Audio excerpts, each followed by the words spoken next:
दोस्तों, बैसाखियों के सहारे प्रधानमंत्री मोदी कब तक प्रधानमंत्री पद पर बने रह पाएंगे, ये अब एक बड़ा सवाल है।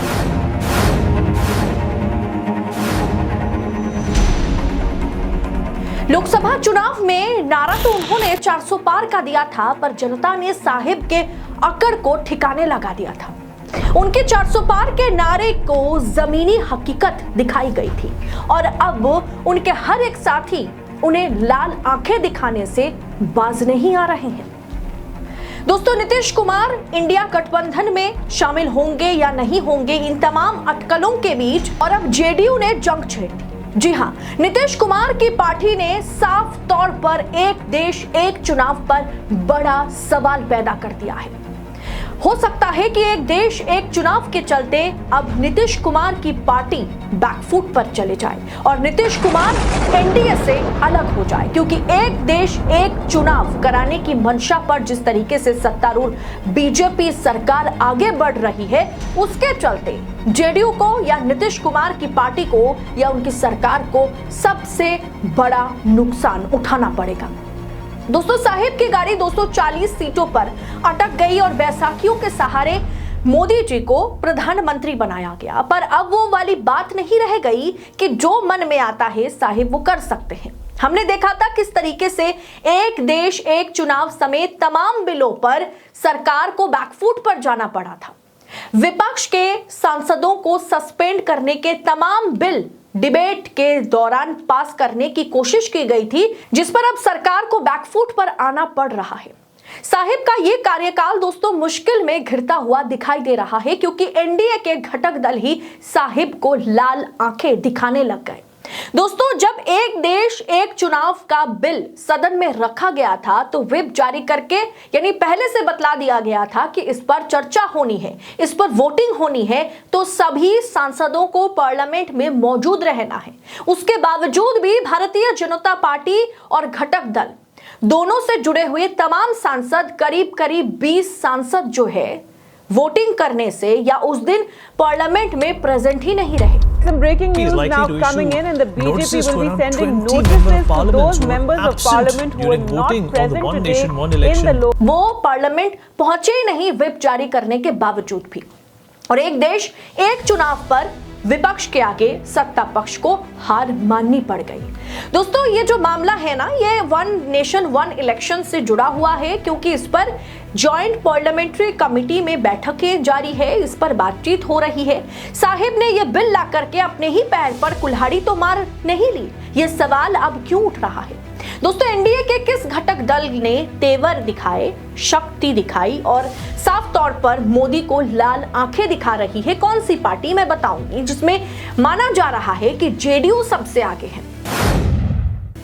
अभी वन नेशन वन इलेक्शन पर जेपीसी की बैठक चल रही है और इस बैठक में विपक्ष के दल सरकार के इस बिल का खुलकर के विरोध करती हुई नजर आ रही है, जिसमें नीतीश कुमार की पार्टी जेडीयू जो है वो पीछे नहीं है और वो जेपीसी की मीटिंग में गंभीर सवाल दाग दिए। दोस्तों, बीजेपी सरकार जब अब तक इस बिल को लेकर के दावा कर रही थी कि एक देश एक चुनाव आने से पैसे की बचत होगी, वहीं नीतीश कुमार की पार्टी जेडीयू ने इसी बात पर सवाल खड़ा कर दिया, मोदी को बड़ी मुश्किलों में डाल दिया कि जेडीयू ने जेपीसी की इस बैठक में पूछा, बताइए कि एक कार्यकाल के दौरान अगर सरकार कई बार गिर जाती है तो इस विधेयक से पैसे की बचत कैसे होगी? यानी कि मोदी जी के एजेंडे पर नीतीश कुमार की पार्टी या नीतीश कुमार ने ही सीधा हमला बोल दिया। दोस्तों, नीतीश कुमार और जनता दल यूनाइटेड या उनकी पार्टी के रिश्ते अभी बीजेपी के साथ ठीक नहीं चल रहे हैं। कयास लगाए जा रहे थे कि नीतीश कुमार एक बड़ा फिर से राजनीतिक पाला बदलने की फिराक में है।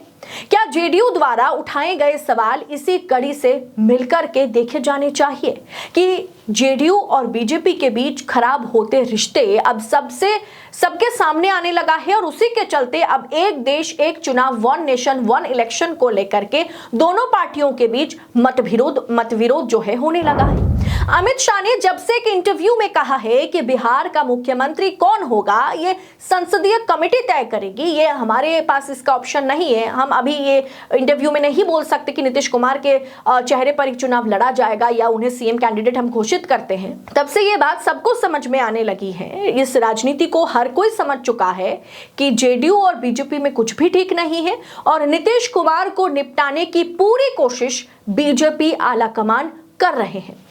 दोस्तों, इस बीच जेडीयू ने एक देश एक चुनाव पर जो सवाल दागे हैं पैसों को लेकर के, जिसका दुहाई लगातार बीजेपी सरकार दे रही है कि एक देश एक चुनाव के चलते बचत होगी, तो अगर ये बिल, ये विधेयक पारित हो जाता है तो उसके चलते जो इससे पहले चुनाव हुए उन खर्चों पर तो असर पड़ेगा ना।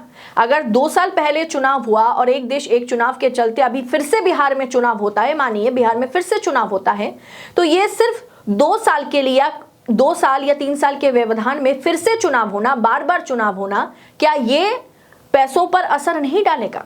एक चुनाव के दौरान कितने पैसे खर्च होते हैं इसका आप अंदाजा भी नहीं लगा सकते, आम जनता तो उसका अंदाजा भी नहीं लगा सकती। अब ऐसे में जेडीयू और बीजेपी के रिश्ते में खटास बढ़ती हुई दिखाई दे रही है और उसी के चलते जेडीयू ने साफ तौर पर वन नेशन वन इलेक्शन को लेकर के मोदी सरकार से या जॉइंट पार्लियामेंट्री कमेटी के आगे एनडीए के सदस्य होने के बावजूद भी सवाल दाग दिए। यानी one nation one election Modi के गले की हड्डी बनता जा रहा है, जिससे साहेब ना तो उगल पा रहे हैं और ना ही निगल पा रहे हैं और अब एनडीए के सहयोगी दल ही सरकार पर दबाव बनाते हुए नजर आ रहे हैं। वन नेशन वन इलेक्शन पर चल रही जेपीसी की बैठक में एनडीए के दलों में ही घमासान मचा हुआ है। पहले जब यह बिल पिछले साल के शीतकालीन सत्र में रखा गया था, इस बिल को लेकर के बहुत तरह के सवाल उठाए गए थे। इलेक्शन एक्सपर्ट से लेकर के पूर्व चुनाव आयुक्त एस.वाई. कुरैशी ने भी इस पर सवाल उठाया था। जब यह बिल लोकसभा में पेश हुआ तो इसे लोकसभा में पास कराने के लिए 2/3 बहुमत चाहिए था, जिसमें मैंने आपको बोला कि भारतीय जनता पार्टी को सिर्फ 269 सीटें मिली और 269 माफ कीजिएगा, सीटें नहीं, 269 वोटें मिली। तो यानी 269 सांसदों ने इसके पक्ष में जो है कि हामी भरी और जिसके चलते सरकार को बैकफुट पर आना पड़ा। बहुत सारे एनडीए के घटक दल या बीजेपी के घटक दल, एनडीए के तमाम सांसदों ने इस सेशन को बॉयकॉट कर लिया था, इस सेशन में खुद मौजूद नहीं रहे ताकि उन्हें वोट डालने ना पड़ जाए। ये दिखाता है कि एनडीए के भीतर ही इस पूरे विषय को लेकर के घमासान मचा हुआ है और पूरी तरीके से वन नेशन वन इलेक्शन के खिलाफ नीतीश कुमार ने ऐलान जंग का ऐलान कर दिया है। इस पूरे विषय को आप किस अंदाज में देख रहे हैं? क्या आपको लगता है एक देश एक चुनाव का समर्थन एनडीए के सभी घटक दल जो है या बीजेपी के सभी घटक दल जो है बीजेपी का समर्थन करेगी? क्योंकि इससे सबसे ज्यादा नुकसान रीजनल पार्टीज को होने वाला है। अब ऐसे में इस पर आपकी टीका टिप्पणी कमेंट कर आप अपनी राय हमारे साथ जरूर शेयर कीजिएगा। क्या आप भी मानते हैं कि दिल्ली दरबार और पटना दरबार के बीच जो है जंग मची हुई है, जंग छिड़ी हुई है? आप अपनी राय हमारे साथ शेयर जरूर करें और ऐसी राजनीति और राजनेताओं से जुड़ी तमाम खबरों को यूं ही पाने के लिए देश नीति के साथ बने रहें। बहुत बहुत शुक्रिया आपका। जय हिंद, जय भारत।